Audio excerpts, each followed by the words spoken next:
Assalamualaikum warahmatullahi wabarakatuh, mahasiswa sekalian. Kesempatan ini kita akan mereview artikel yang sesuai dengan pedoman yang telah kami sampaikan sebelumnya. Yang pertama, sampelnya itu dari artikel dari Suharti ya. Mari kita lihat bersama, mulai dari abstraknya. Ya, bila kita bandingkan dengan pedoman, abstraknya kelihatan memang belum memenuhi atau belum sesuai dengan pedoman yang telah kita baca sebelumnya melalui laman OSF. Yang kedua, di bagian pendahuluan ini teknik pengetikannya mesti dirapikan. Selanjutnya di bagian ini juga secara substantif kita tidak melihat adanya rujukan-rujukan yang ditunjukkan. Ketika di bagian metode, berikutnya di bagian metode mesti dirapikan juga cara pengetikannya, tidak dijejer seperti itu. Perhatikan panduan bahwa di bagian metode itu kita menjelaskan metode apa yang kita pakai untuk menulis artikel ini, yaitu literatur review. Kemudian yang ketiga, berikutnya di hasil dan pembahasan mesti dirapikan juga pengetikannya. Ya, ke bawah terus seperti itu. Kita tidak menemukan juga satupun rujukan. Bahasa asing belum dimiringkan. Ya, ada lagi bahasa asing yang lain belum juga dimiringkan, seterusnya.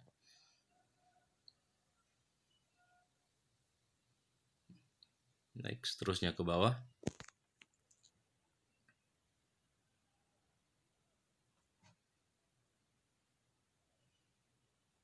Ya, tidak ada satupun rujukan atau kutipan dari sumber tertentu, baik buku maupun artikel ilmiah.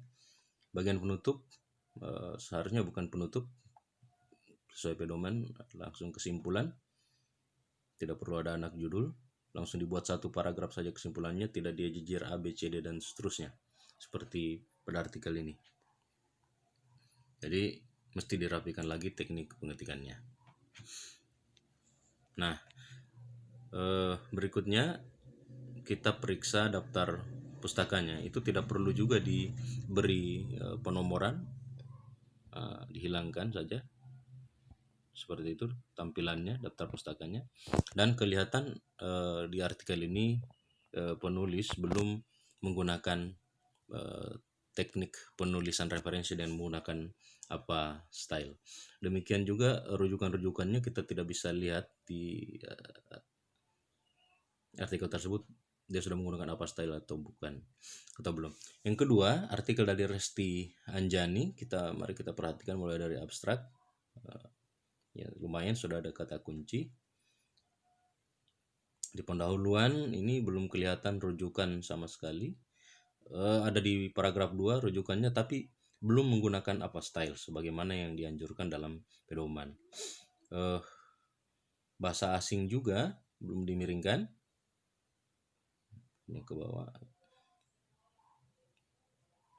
Ini juga dari Moleong, tidak jelas sumbernya dari mana.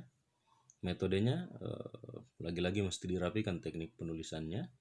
Di metode ini harus dijelaskan bahwa kita sedang menggunakan literatur review atau review literatur dalam penulisan artikel. Ya, di hasil pembahasan juga mesti dirapikan penulisannya. Ya, banyak sekali yang mesti dirapikan. Nah, ini kita menemukan ini model copy paste ya. Jadi hanya kelihatan bahwa ini copy paste. Ini mesti dirapikan, ini banyak penulisan. Oke. Ini yang ada garis bawah ini kelihatan bahwa ini copy paste. Tidak sempat diperbaiki.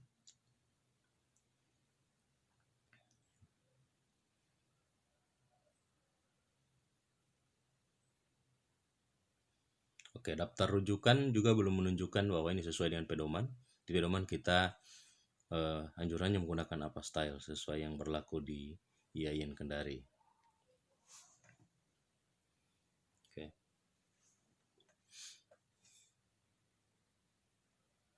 Nah, ini kita ingin tunjukkan salah artikel cara cara menulis abstrak. Kita bisa memilih seperti ini modelnya, kita tunjukkan tujuan tulisan ini, dan setelah itu kita secara ringkas pula menuliskan apa temuannya, dan di bawahnya ada catatan kakinya. Catatan kaki itu berguna untuk memudahkan penelusuran. Yang model kedua bisa kita lihat, meskipun tidak disebutkan secara terang bahwa di situ ada tujuan, tapi itu abstrak tersebut memang menggambarkan ikhtisar dari tulisan ini. Ini contohnya. Jadi dia menggambarkan secara keseluruhan dalam bentuk yang ringkas tentang artikel itu. Nah, mari kita lihat ke bawahnya. Ya, di pendahuluan kita melihat bahwa di setiap paragraf itu dikuatkan oleh rujukan. Setiap paragraf ada rujukan-rujukannya. Walaupun ini contohnya bukan style ya, tapi kita ingin tunjukkan bahwa di bagian pendahuluan itu harus kuat argumentasinya. Nah, gitu ya. Ini contoh saja.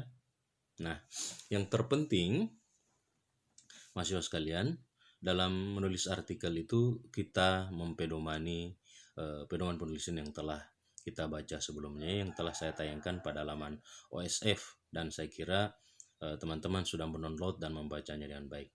Itu saja kuncinya sebenarnya, pedoman pada jadikan pedoman penulisan ini sebagai pedoman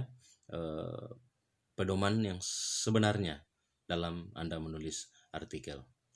Insya Allah artikel Anda minimal akan menjadi artikel yang layak untuk dibaca, memenuhi standar penulisan, dan yang paling penting tidak rawan copy paste, plagiasi, karena itu sebenarnya melanggar etika akademik kita.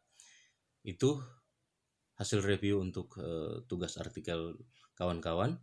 Semoga dapat diperbaiki berdasarkan pedoman yang telah kita baca.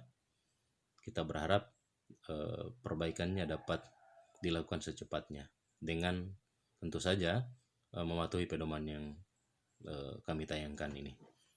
Assalamualaikum warahmatullahi wabarakatuh.